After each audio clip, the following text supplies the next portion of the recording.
Ang buhay ni Haring David sa Biblia ay puno ng ups and downs, mula pagiging pastol hanggang hari, mula tagumpay hanggang pagkakamali. Ito ang mahalagang aral na matutunan sa buhay niya. Ang puso ang tinitingnan ng Diyos, hindi ang panlabas.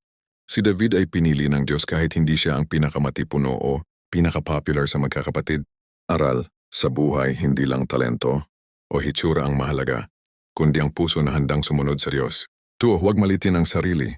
Dahil bata o mahina, bata pa si David nang harapin niya si Goliath, pero nagtiwala siya sa Diyos at hindi sa sariling lakas.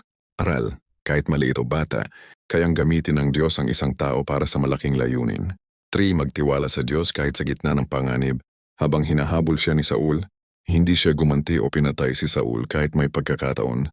Araw, ang pagtitiwala sa timing ng Diyos ay mas mahalaga kaysa ipilit ang sarili mong plano.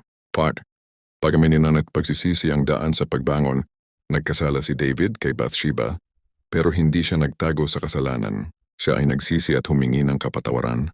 Aral, lahat nagkakamali, pero ang tunay na lakas ay nasa pag-amin at pagbabalik loob. Fine, magkaroon ng pusong sumamba at mapagpasalamat.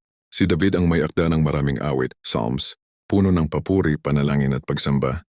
Aral, anuman ang sitwasyon, tagumpay o pagsubok, manatiling, mapagpasalamat at sumasamba sa Diyos.